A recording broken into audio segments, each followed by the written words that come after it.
Professor Jonathan falando com você, Direito Penal 4, artigo 290. Pessoal, artigo 290, na sequência dos crimes contra a fé pública. Nós falamos na aula anterior sobre o 289, que é o que? O crime de moeda falsa. E hoje nós vamos falar sobre os crimes assimilados aos de moeda falsa. E aqui eu quero chamar já a sua atenção, fique de pé e pare de ficar conversando aí com sua mãe, com sua tia. Tia, peraí que eu também vou, você não vai para nada, você vai agora assistir esta aula aqui, porque não é para sair, até porque você sabe que às 18 horas tem que estar em casa, sob pena de ter que ligar para o professor que é advogado criminalista para te acompanhar naquele termo circunstanciado lá na delegacia. Volta para aqui e se liga aí. Artigo 290. Formar cédula, nota ou bilhete representativo de moeda com fragmentos de cédulas, notas ou bilhetes verdadeiros, suprimir em nota, cédula ou bilhete recolhidos para o fim de restituí-los à circulação, sinal indicativo de sua inutilização, restituir à circulação cédula, nota ou bilhete em tais condições ou já recolhidos para o fim de inutilização. Pena reclusão de 2 a 8 anos e multa. E parágrafo único, o máximo da reclusão é elevado a 12 anos e multa se o crime é cometido por funcionário que trabalha na repartição onde o dinheiro se achava recolhido ou nele tem fácil acesso em razão do seu cargo, em razão do cargo. Pessoal, é extensa um pouquinho a leitura, né? O artigo é um pouco grande, mas o que eu quero já iniciar falando com você são as possíveis confusões que você talvez poderia fazer, mas não vai fazer, porque eu vou lhe explicar aqui agora, salvo você que não assiste a aula, fica adiantando o vídeo para poder terminar logo. Vamos lá, gente. O artigo 290, ele trabalha, na verdade, com a seguinte situação. O agente vai formar uma nova cédula, ele vai criar, ele vai fazer, mas a partir de um material original. A partir de um material verdadeiro, a partir de uma cédula verdadeira, essa cédula verdadeira vai ter fragmentos ali e ele vai sair juntando pedaço de um, pedaço de outro para formar uma cédula. Tome muito cuidado com isso, porque claramente aqui nós estamos falando de uma situação dolosa e além de falar de uma situação dolosa, nós estamos falando naquele crime, naquela situação que tem que existir, obviamente, o quê? A capacidade ilusória tem que ser forte. O que eu estou dizendo isso aqui com você? Você que entendeu, todo, digamos assim, todo lascado, bebe mais do que tudo, fica aí na praça bebendo, fumando, fazendo de tudo, só tem R$2 no bolso, colocou no bolso, chegou em casa, tirou a calça, a mulher pega a calça, coloca para lavar e esses R$2 ali agora vão rasgar ao meio. E rasgou esse dinheiro aí em 2 ou 3 pedaços ali e você, obviamente, né, no seu intuito de comprar o famoso corote, você simplesmente sai na casa da vizinha, pega durex e sai colando aquele dinheiro ali e quer comprar novamente aquele corote, né, o azul, para você poder tomar ali e ficar mais um dia embriagado. Acontece o seguinte, a sua intenção, obviamente, é só uma, é ter, né, aquela bebida alcoólica para você poder utilizar. Se a sua intenção é essa, se a sua colagem ali, a mulher lavou o dinheiro, mas não danificou de tal forma, fez uma colagem ali, não está realmente no intuito de querer prejudicar ninguém, coisa e tal, o máximo que pode acontecer é o dono do estabelecimento não querer aquele dinheiro, mas fatalmente você não vai ter nenhuma responsabilização penal. Há quem diga que a instituição bancária deve receber, outros dizem que pode, outros dizem que não é obrigado. Essa questão aí eu não vou ingressar no mérito, porque eu quero dizer com você é o seguinte, que essa simples colagem, o dinheiro rasgou, você colou, o dinheiro teve um pedacinho ali, você colou, não vai ser esse tipo aqui. Nós estamos aqui diante de uma conduta onde o agente dolosamente, onde o sujeito dolosamente, ele vai pegar fragmentos de cédulas, e o artigo diz, olha, formar cédula, nota ou bilhete representativo de moeda com fragmentos de cédulas, notas ou bilhetes verdadeiros. Então ele vai formar, na verdade, com fragmentos. De repente esse dinheiro foi inutilizado por alguma situação ou ele maliciosamente saiu utilizando esses fragmentos para formar uma nova cédula. Então isso é a situação criminal aqui. Esta é a situação aqui. Muito cuidado para você não confundir com o 289, naquela situação de alteração.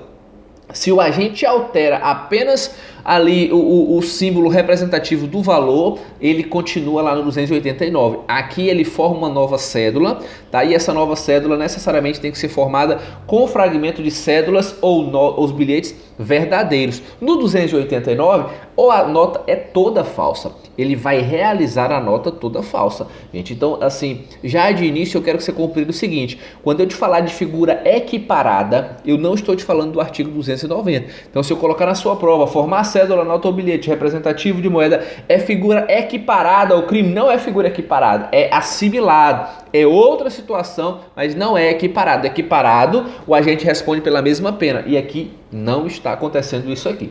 Então, avançando aqui, vamos lá, porque nós temos várias condutas desse crime. Primeira situação aqui que nós temos é o quê? Sujeito ativo e sujeito passivo. Gente, não existe nenhuma qualidade especial do sujeito que vai praticar esse delito. Então, qualquer pessoa pode ser sujeito ativo deste crime aqui. Claramente, vale lembrar para você aquilo que está lá no parágrafo único. Ora, no parágrafo único, ali tem uma qualidade especial do sujeito ativo. Quem é? Aquele sujeito que, em razão de trabalhar em determinada repartição, tem acesso mais fácil àquele dinheiro. Então, só nesses casos aí, obviamente, se for para encaixar aí nessa situação do parágrafo único, é que nós teremos a situação de um sujeito especial, que tem que ser quem? Aquele sujeito que trabalha na repartição onde o dinheiro se achava recolhido. É uma situação que pode acontecer, mas a regra é que esse crime pode ser praticado por qualquer pessoa, não tem qualidade especial do sujeito ativo. Sujeito passivo, muito cuidado mais uma vez. Sujeito passivo, nós temos quem? Nós temos o Estado. E claro, pode vir também como sujeito passivo o sujeito, agora, aquele que sofreu, né, aquela ação, aquele terceiro que foi prejudicado com a conduta. E aí pode ser tanto sujeito, tanto pessoa física quanto pessoa jurídica, mas claro, o sujeito passivo sempre vai ser o Estado. O Estado é o maior de todos. E imediatamente também, obviamente, teremos aí quem? Teremos aquela pessoa que sofreu o dano, né? Aquela empresa que foi prejudicada com aquela nota ali que era de forma errada, tá? Então, o sujeito passivo, o Estado, imediatamente os particulares que foram lesionados. Bacana? Tá dando para entender? Vamos lá? Objeto material e bem jurídico protegido. O objeto material, fé pública, gente. Ou melhor, o bem jurídico protegido, a fé pública. Corrigindo. Bem jurídico protegido, a fé pública. O objeto material é a cédula, nota ou bilhete representativo de moeda sobre os quais recai qualquer um dos comportamentos. Por que qualquer um dos comportamentos, gente? Porque são várias as condutas aqui e, claro, nós vamos trabalhar pausadamente com você cada uma dessas condutas aqui. Mas avançando aqui agora nós vamos ter situação interessante, diferente do 289. No 289, você lembra que quando eu te falei, olha, para configurar o crime de moeda falsa, é dispensável, não há necessidade de que aquela moeda seja colocada em circulação. Bacana, joia? Se no 289 há uma dispensabilidade da circulação, aqui no 290 vai existir uma forma de conduta em que a circulação vai ser fator determinante para a consumação. Então é isso que a gente precisa entender. Quando é que se consuma, professor? Ora, o delito se consuma quando, na primeira parte, quando ele conseguir formar a cédula, nota ou bilhete representativo de moeda com os fragmentos de outras cédulas verdadeiras, né? Na segunda situação, quando é que vai se consumar? Quando ele conseguir suprimir na nota, cédula ou nos bilhetes o que? Aqueles sinais indicativos de inutilização. Ele simplesmente conseguiu remover aquele sinal, porque assim, gente, as cédulas, as notas, os bilhetes, em algumas situações, eles são recolhidos e são carimbados pelas instituições bancárias com destino à inutilização. Se o agente pega e remove aquele sinal, aquilo ali é de forma química, né? Através de lançamento de algum produto químico, de algum solvente, de alguma espécie de ácido, e existe a venda desse material em grande escala no mundo negro da criminalidade. Então, se o agente pega aquele dinheiro que era destinado à inutilização e remove aquele sinal, o crime se consuma no momento que ele remove aquele sinal. Se ele vai formar nova cédula a partir de fragmentos, quando é que se consuma? Quando ele forma a nova cédula a partir daqueles fragmentos. Joia, até aqui tá tranquilo. A questão é, na terceira situação, na terceira conduta, é o seguinte: consuma-se quando ele restitui a circulação, cédula, nota ou bilhete, nas duas condições anteriores ou já recolhidos para o fim de inutilização. Então veja que aqui nós temos a terceira conduta, que é justamente o agente que vai colocar em circulação as cédulas nessas condições. Por que eu estou lhe dizendo isso? Porque necessariamente o agente pode praticar esse crime sem ter praticado as anteriores. De repente ele não foi o responsável por retirar aquele sinal indicativo de inutilização, mas ele é o responsável por colocar aquele dinheiro em circulação. Tem um filme de umas mulheres aí, não sei se é loucas por dinheiro, um negócio desse aí, umas mulheres que uma trabalha no banco e aí junta com a outra e elas furtam, subtraem ali malotes justamente com várias cédulas que estavam destinadas à inutilização. Eu esqueci o nome do filme, mas fatalmente dessa forma aí alguém vai lembrar. Uma das mulheres trabalhava ali da limpeza e aí ela sempre distraía ali pelas câmeras, distraía o pessoal que tomava conta das câmeras e sempre pegando ali malote de dinheiro. E mais à frente, no final do filme, você vai ver que aquelas cédulas todas que elas pegavam, que elas conseguiam subtrair ali, eram cédulas destinadas a essa situação, destinadas à inutilização. Bacana? Então, pessoal, muito cuidado. Eu vou voltar no artigo aqui para ler pausadamente com você. Olha, primeira conduta: formar cédula, nota ou bilhete representativo de moeda com fragmento de cédulas, notas ou bilhetes verdadeiros. Quando é que se consuma isso aqui? Quando ele forma, quando ele conseguiu formar. Não precisa colocar em circulação. Segunda conduta: suprimir em nota, cédula ou bilhete recolhidos para o fim de restituí-los à circulação. Quando é que se consuma? Quando ele consegue extrair o sinal indicativo, ele consegue suprimir o sinal indicativo de inutilização. Também não precisa colocar em circulação.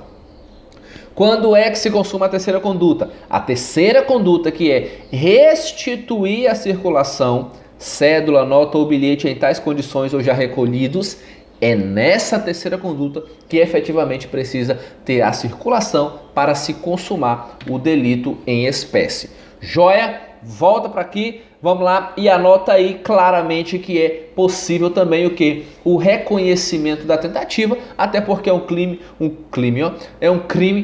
plurissubsistente. Joia? Vamos avançando já, caminhando para o meio e daqui a pouco a gente chega no final. Gente, elemento subjetivo.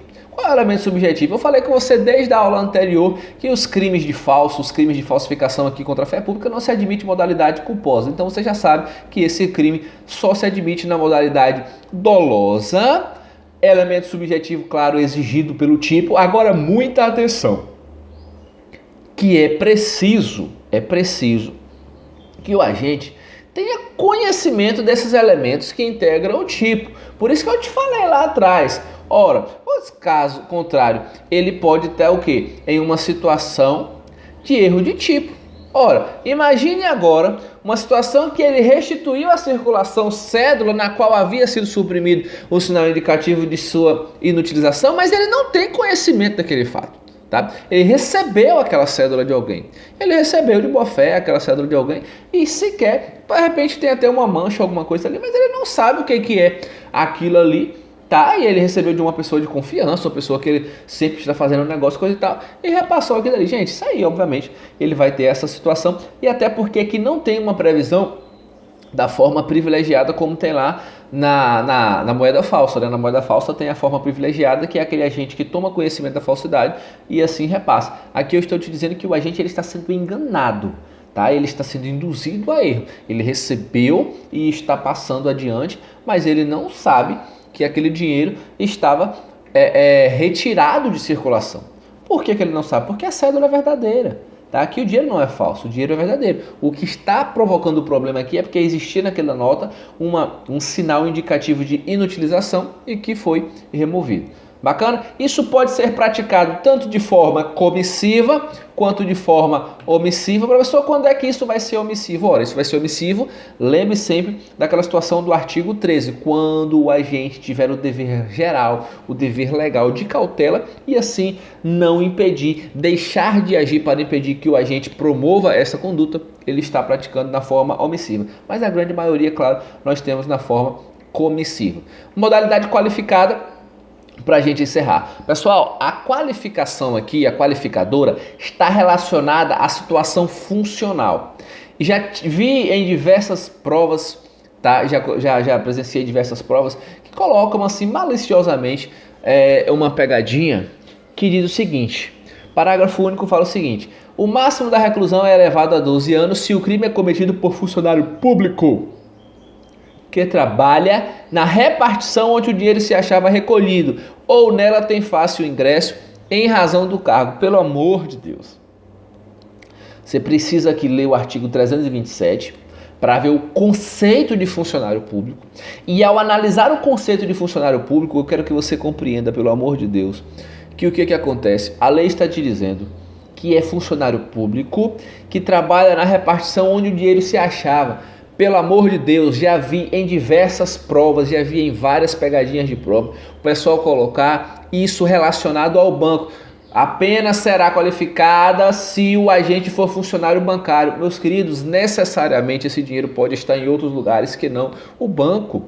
De repente ele está em um local de segurança onde alguns agentes públicos fazem a segurança daquele malote até a chegada da empresa que vai ser responsável pelo transporte daquele valor. Então muito cuidado, de repente o camarada é estagiário, veja lá no artigo 327 se esse estagiário não vai incorporar no conceito de funcionário público. Então assim, aqui quer o quê? Aqui vai se punir uma reprovação maior sobre a conduta daquele agente que tem maior facilidade de praticar o delito em razão da sua condição. Então tome muito cuidado. Então a regra não é que seja a pena qualificada simplesmente pelo fato do cidadão ser funcionário do banco, porque necessariamente aquele banco de repente nem tem essa espécie de cédula, mas sim funcionário público que tem fácil acesso em razão da sua função. Por quê? Porque ele trabalha na repartição onde o dinheiro se acha, tá? Então tome muito cuidado com isso aí. É um crime de ação penal de iniciativa